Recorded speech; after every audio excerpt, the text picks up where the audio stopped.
కడప జిల్లా ప్రముఖ రాజకీయ సీనియర్ నేత సింగారెడ్డి రామచంద్రరెడ్డి వినాయక చవితి శుభాకాంక్షలు తెలియజేశారు.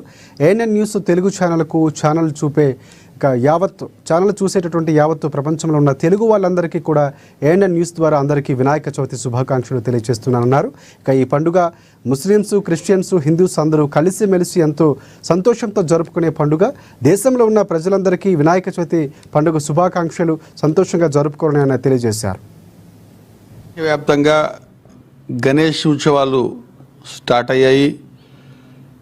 దేశంలోని యువతంతా ఈరోజు ఆ మహా వినాయకుడి ఉత్సవాలు ఊరేగింపులతో, అదేవిధంగా వారి యొక్క ఉత్సాహం చూస్తూ ఉంటే దేశమంతా సంఘటితమై ఈరోజు వినాయక చవితి ఉత్సవాలు జరుపుకుంటున్నాయి. అనేక మంది సంబంధం లేనటువంటి మతాలకు సంబంధం లేకుండా కూడా ఈరోజు ముస్లిమ్స్ కూడా, క్రిస్టియన్స్ కూడా దీంట్లో పాల్గొని చేస్తున్నారంటే అందరికీ సంతోషకరమైన విషయం. ప్రతి ఒక్కరు కూడా భారతదేశంలో ఈ ఉత్సవాలు ఉత్సాహవంతంగా జరుపుకోవాలని చెప్పి అందరికీ వినాయక చవితి శుభాకాంక్షలు, గణేష్ శుభాకాంక్షలు తెలియజేస్తూ ఉన్నాం.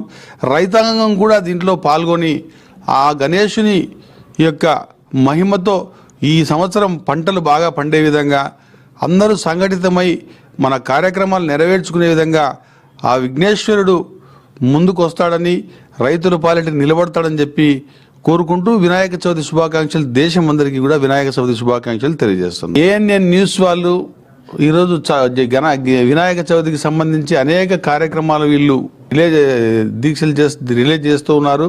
వీరందరికీ కూడా ఏఎన్ఎన్ చూసేటువంటి ప్రేక్షకులందరికీ కూడా మరొకసారి పేరు పేరున శుభాకాంక్షలు తెలియజేస్తూ ఏఎన్ఎన్ న్యూస్ ఛానల్ దేశవ్యాప్తంగా మరింత ముందుకు పోవాలని, ఆ విఘ్నేశ్వరుని అండదండలు వాళ్ళకి ఉండాలని, ప్రజలందరూ కూడా ఈ యొక్క సహృద్భావంతో వీరు చేస్తున్నటువంటి పనిని కూడా అందరూ ఆస్వాదించి ఆ ఛానల్ను ఆశీర్వదించాలని చెప్పి కోరుకుంటా ఉన్నారు.